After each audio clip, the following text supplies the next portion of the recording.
Assalamualaikum warahmatullahi wabarakatuh. Saya Dr. Riane Pradwi Effendi, spesialis penyakit dalam.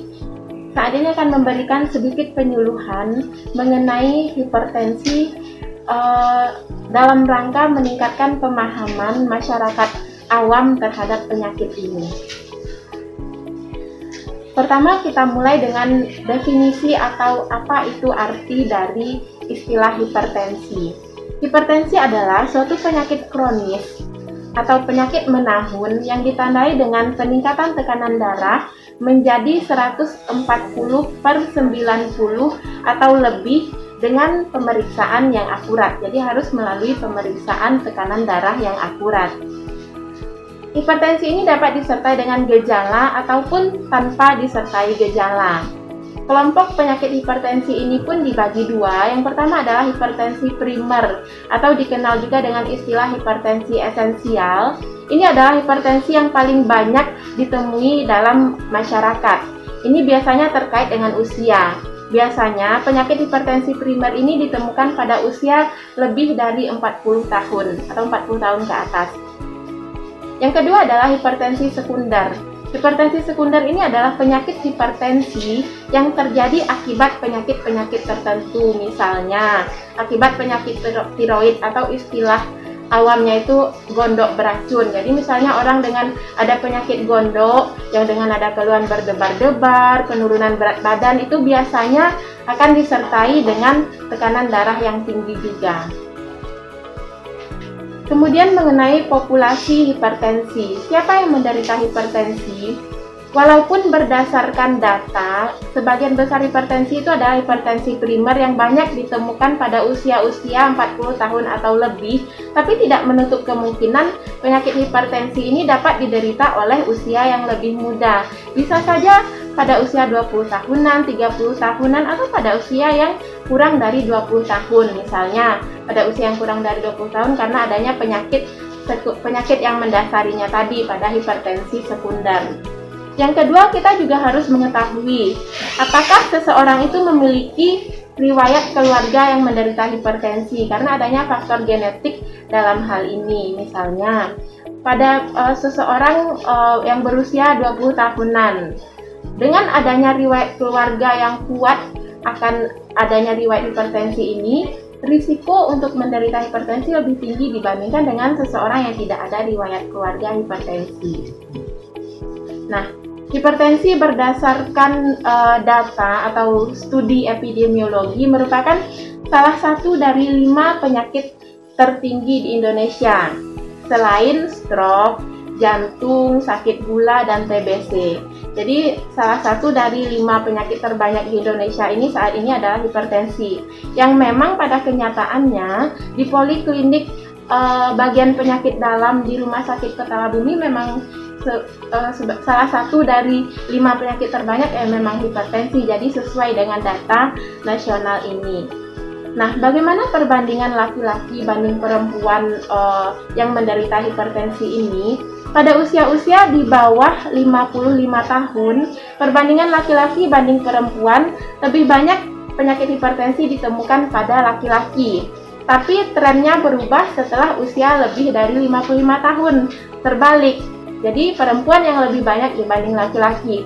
Mungkin ini ada kaitannya dengan faktor hormonal, karena di atas 55 tahun biasanya perempuan sudah mengalami menopause. Faktor risiko hipertensi, faktor risiko di sini maksudnya adalah faktor-faktor yang meningkatkan kemungkinan seseorang untuk menderita hipertensi. Faktor risiko ini dibagi dua, yaitu risiko yang tidak dapat dimodifikasi, artinya tidak dapat diubah. Yang pertama adalah umur.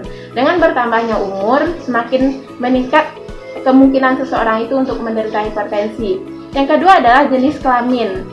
Seperti yang sudah saya jelaskan tadi, biasanya pada usia kurang dari 55 tahun, pria lebih berisiko lebih tinggi untuk menderita hipertensi, dan pada usia lebih dari 55 tahun, wanita lebih berisiko tinggi untuk menderita hipertensi.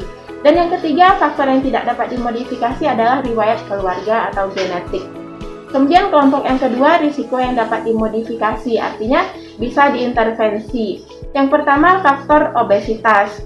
Seseorang yang obesitas dibandingkan seseorang yang tidak obes itu risiko hipertensi lebih tinggi karena obesitas merupakan salah satu kelompok penyakit yang dinamakan sindrom metabolik, artinya terkait erat dengan hipertensi ini.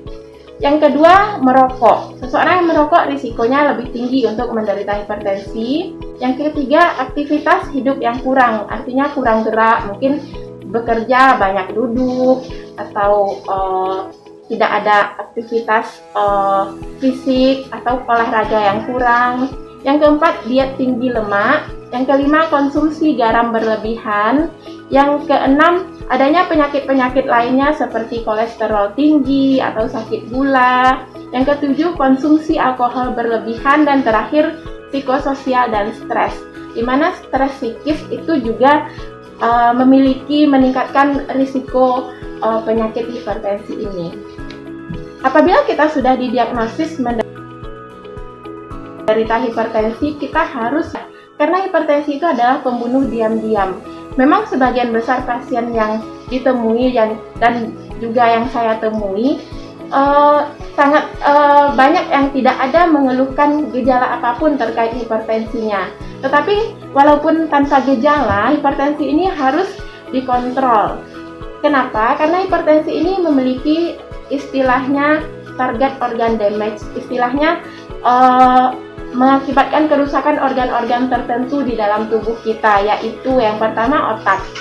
Hipertensi dapat mengakibatkan stroke atau serangan pada pembuluh darah otak secara akut. Yang kedua, serangan pada jantung, apakah itu serangan jantung mendadak atau penyakit jantung koroner atau gagal jantung.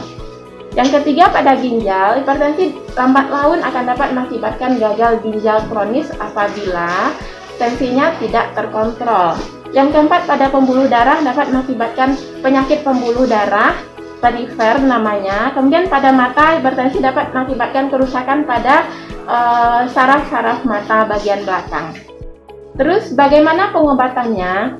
Pengobatan hipertensi ini memang rutin seumur hidup, artinya pasien hipertensi harus rutin berobat ke dokter. Rutin berobat di sini maksudnya tidak pasti pasien itu harus minum obat seumur hidup, tetapi harus rutin memeriksakan tensinya juga, hal-hal terkait dengan hipertensi ini ke dokter. Apakah nanti dokter akan memutuskan memberikan obat, meningkatkan dosis obat, atau menurunkan dosis obat, atau bahkan menghentikan obat.